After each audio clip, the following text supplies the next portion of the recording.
Hi everyone, आज हम jurisprudence subject का लेसन नंबर 4 शुरू करेंगे। General clauses act. General clauses act के अंदर हम ये सीखेंगे कि कई ऐसे वर्ड हैं दोस्तों which are quite common in almost every law or major laws, या बहुत सारे कानूनों में there are few common words. तो अब अगर हर वर्ड जो कॉमन सा है उसको बार बार डिफाइन करा जाएगा अलग अलग लॉ में, तो वो रिपीटेशन रहेगा, वो टाइम खर्च करेगा बनाने वालों का, पढ़ने वालों का, इंटरप्रिटेशन करने वालों का।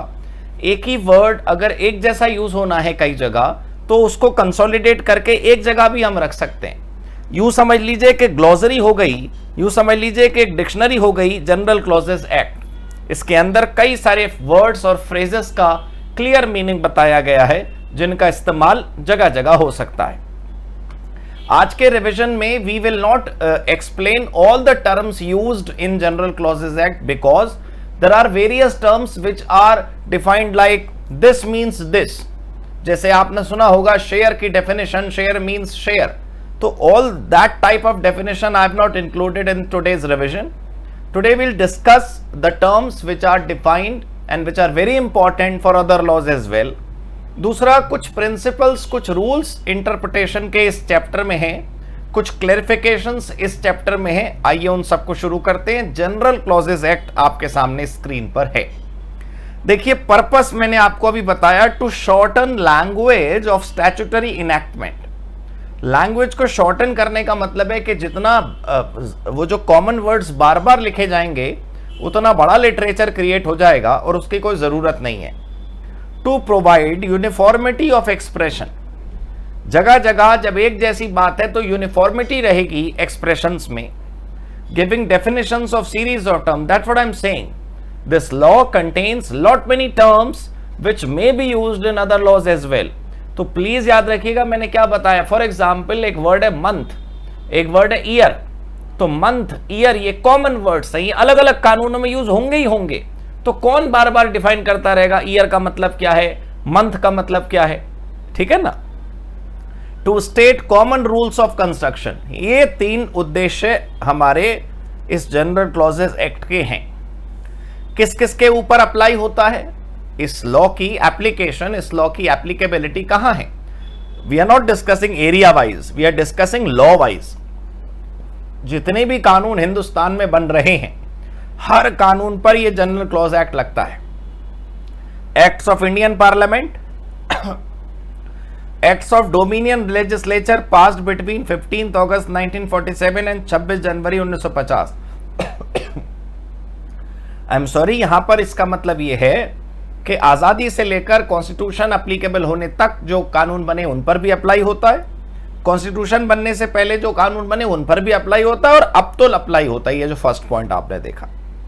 अब ये देखिए, कुछ टर्म्स हैं जिनके डेफिनेशन यहां पर आपके सामने लिखी है। ये टर्म्स हम लोग इसलिए डिस्कस कर रहे हैं, these are important terms and they will help you in reading other laws as well. अभी तो आप एग्जीक्यूटिव में हैं, कल को आप प्रोफेशनल में भी पहुंचेंगे तो वहां पर भी आपको बहुत काम आएगा। थोड़ा सा और जूम कर लेते हैं।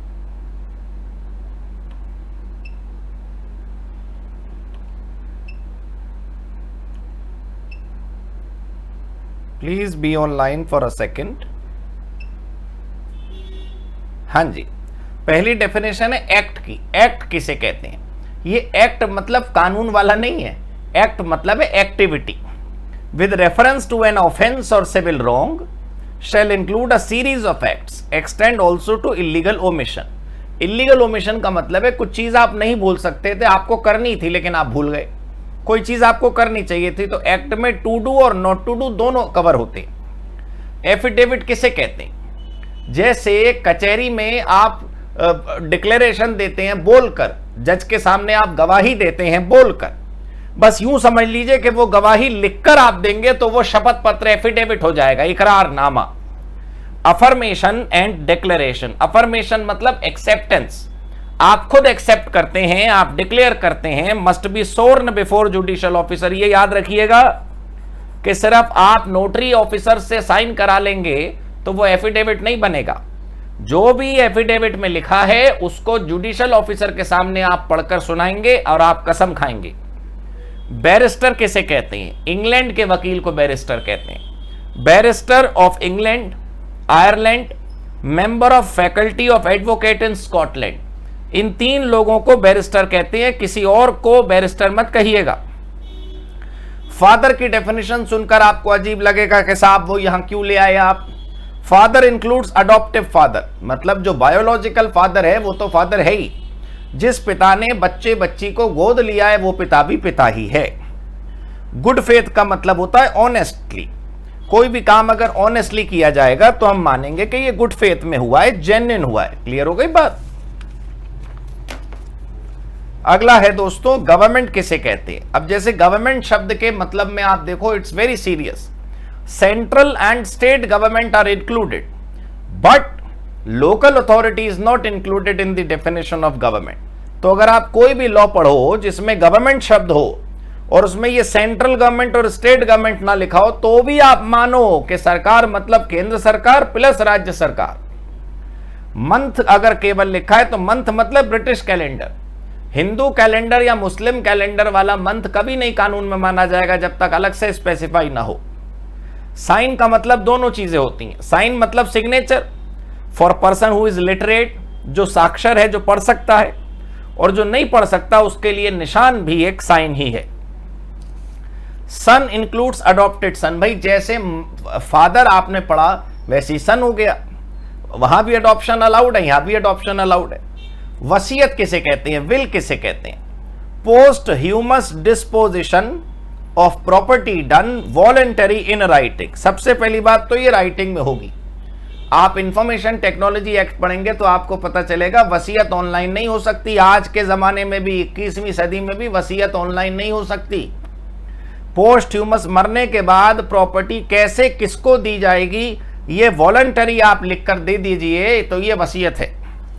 ईयर किसे कहते हैं? British calendar year. कभी कभी आप तो अभी एग्जीक्यूटिव में है, कई बार आपके मन में ख्याल आएगा जब आप लॉ पढ़ते हैं कि ये जो ईयर लिखा है ये यहां तो लिखा ही नहीं कि सर ये कैलेंडर ईयर है या फाइनेंशियल ईयर है। कई बार बच्चे पूछते हैं क्लास में, भाई जनरल क्लॉजेज एक्ट क्या कह रहा है? अगर केवल ईयर वर्ड लिखा है तो उसका मतलब है कैलेंडर ईयर, उसका मतलब फाइनेंशियल ईयर है ही नहीं। समझ गए आप? अब जनरल रूल्स ऑफ कंस्ट्रक्शन पढ़ते हैं। कंस्ट्रक्शन का मतलब होता है taking out the meaning of law. भाई कोई कानून है, उसका मतलब समझना है तो कौन से रूल इस्तेमाल होंगे, उसमें से कुछ रूल यहां लिखें। सेक्शन 5 कहता है coming into operation of enactment. अगर लॉ के अंदर वो डेट लिखी है जिस दिन लॉ लागू होगा तो वो डेट को अप्लाई होगा कानून, और अगर कोई डेट नहीं लिखी तो जिस दिन प्रेसिडेंट की एसेंट मिली उस दिन से वो लॉ अप्लाई होगा। Section 6 effect of repeal.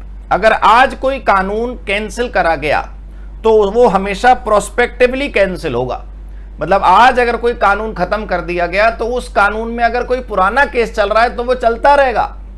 एक वेल्थ टैक्स नाम का टैक्स हुआ करता था पहले, वो सेंट्रल गवर्नमेंट ने खत्म कर दिया वेल्थ टैक्स। लेकिन अगर वेल्थ टैक्स में कोई पुराना केस चल रहा है, किसी ने वेल्थ टैक्स की चोरी करी, तो वो केस थोड़ी खत्म हो गया, वो तो पेनल्टी में चलता ही रहेगा। Repeal of act making textual amendment. मान लो कोई टेक्सुअल अमेंडमेंट करे गए, शब्द बदले गए, टेक्सुअल चेंज करे गए और पुराने वर्ड रिपील हो गए, पुराने वर्ड हट गए, तो भी वो प्रोस्पेक्टिव ही हटेंगे। कोई भी कानून रेट्रोस्पेक्टिव नहीं हट रहा। सेक्शन 7 क्या है? Revival of repealed enactment.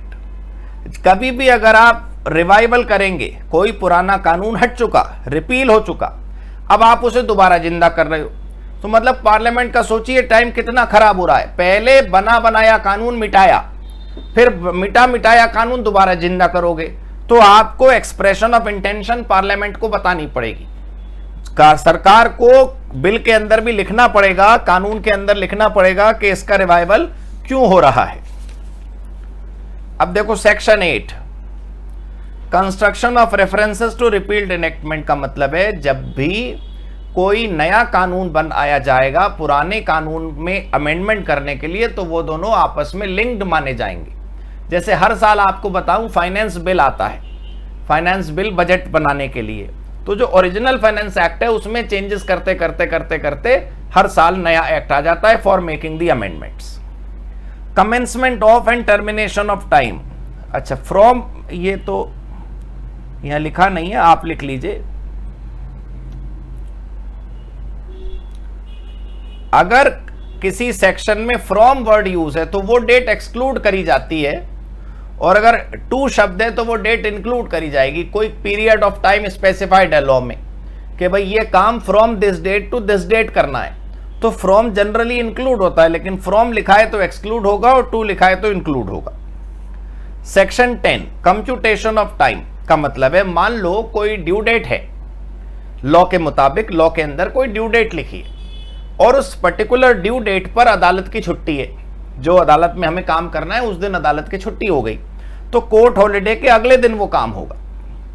Section 11 देखो, मेजरमेंट ऑफ डिस्टेंस। डिस्टेंस का मेजरमेंट कैसे होगा? स्ट्रेट लाइन खींची जाएगी ऑन अ हॉरिजॉन्टल प्लेन। मतलब डिस्टेंस जब आप निकालते हो गूगल पर, तो गूगल तो रास्ते के हिसाब से डिस्टेंस निकालता है, भाई सड़क मुड़ी तो उसने भी रास्ता मोड़कर किलोमीटर बताए, लेकिन यहां ऐसा नहीं होगा। कानून कहता है कि अगर आपको डिस्टेंस नापना है सरकारी वर्क के लिए तो आप क्या करेंगे? हॉरिजॉन्टल प्लेन पर नापेंगे। Section 12 duty to be taken pro rata enactment. Duty का मतलब कर्तव्य नहीं, ड्यूटी का मतलब टैक्स वाली ड्यूटी। उनका कहने का मतलब है कि प्रोपोर्शनेट टैक्सेशन अलाउ होना चाहिए। अगर क्वांटिटी कम बनी तो टैक्स कम बनना चाहिए, और अगर क्वांटिटी ज्यादा बनी तो टैक्स ज्यादा बनना चाहिए। जेंडर एंड नंबर वाला रूल बड़ा इंपॉर्टेंट है, याद रखिएगा आप। Section 13 is very important. कई बार लॉ में ही और हिम लिखा होता है, कई बार हम और आप भी इंग्लिश लिखते टाइम केवल ही शब्द लिखते हैं, तो लोग पूछते हैं क्या शी इंक्लूड्स नहीं है इसमें? He includes she, him includes her, singular includes plural, plural includes singular. ये याद रखिएगा कि अगर किसी कानून में ही लिखा है तो इसका मतलब ये नहीं है कोई मैस्कुलिन प्रोनाउन है, ये कॉमन प्रोनाउन के रूप में यूज होगा कानून के अंदर। अब अगला एक टॉपिक देखिए, ऑफेंसेस पनिशेबल अंडर 2 और मोर इनेक्टमेंट।